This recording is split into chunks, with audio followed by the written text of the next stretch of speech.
পাকিস্তানি বিমানের ছোড়া ক্ষেপণাস্ত্রে ভূপাতিত হওয়ার পর ভারতীয় বৈমানিক অভিনন্দন বর্তমান বুঝতে পারেননি স্থানটি পাকিস্তান নাকি ভারতের মধ্যে। প্রশ্ন করলে উপস্থিত পাকিস্তানরা তাকে ভুল উত্তর দিয়ে বিভ্রান্ত করছিল।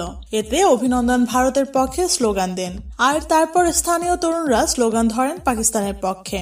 ভারতীয় সংবাদ মাধ্যম আউটলুক ইন্ডিয়া জানিয়েছে, পরবর্তীতে প্রায় আধা কিলোমিটার দূরে এসে অভিনন্দন একটি ঝর্ণার পানিতে নিজের কাগজপত্র নষ্ট করার চেষ্টা করেন। ওই ঝর্ণার কাছেই অভিনন্দনকে মারধর করে স্থানীয় পাকিস্তানরা। পরে দেশটির কয়েকজন সেনা সদস্য এসে তাকে সেখান থেকে উদ্ধার করে নিয়ে যায়।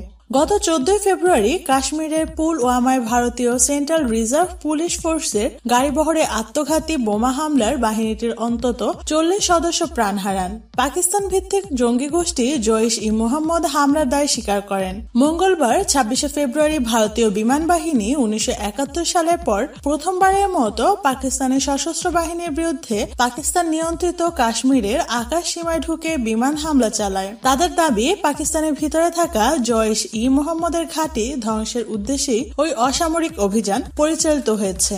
এতে মারা গেছে বহু জঙ্গি। একদিন পর বুধবারের ঘটনায় ভারতীয় বিমান বাহিনীর 2টি বিমান ভূপাতিত করার দাবি করে পাকিস্তান। পাকিস্তানের ভাষ্য, আত্মনিয়ন্ত্রণের অধিকার থেকেই নিজেদের আকাশ সীমায় ভারতীয় বিমান প্রতিহত করছে তারা।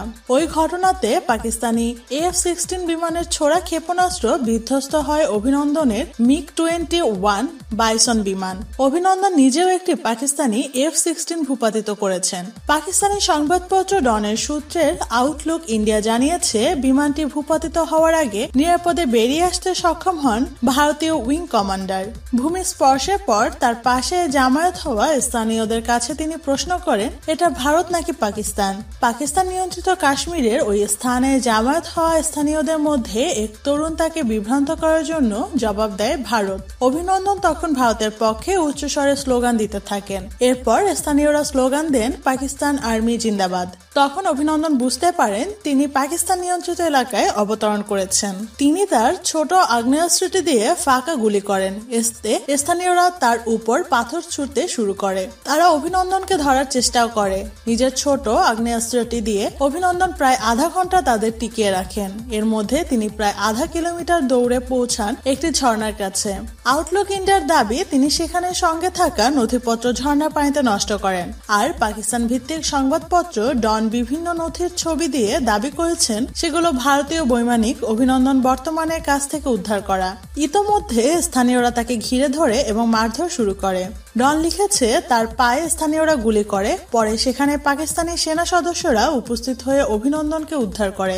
তারা অভিনন্দনকে গাড়িতে করে নিয়ে যায় ভীমবারের একটি সেনা স্থাপনায়। পরে আটক ভারতীয় বৈমানিকের চোখ ও হাত বাঁধা অবস্থায় একটি ভিডিও প্রকাশ করা হয়। সেখানে অভিনন্দন নিজের নাম ও ভারতীয় বিমানের বৈমানিক হওয়ার পরিচয় দেন।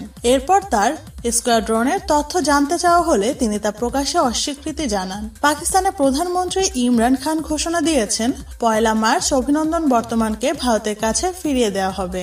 আপনি যদি এই চ্যানেলে নতুন হয়ে থাকেন তবে সকল আপডেট সবার আগে পেতে সাবস্ক্রাইব করুন আমাদের চ্যানেল এবং বেল আইকনে ক্লিক করে রাখুন। ধন্যবাদ।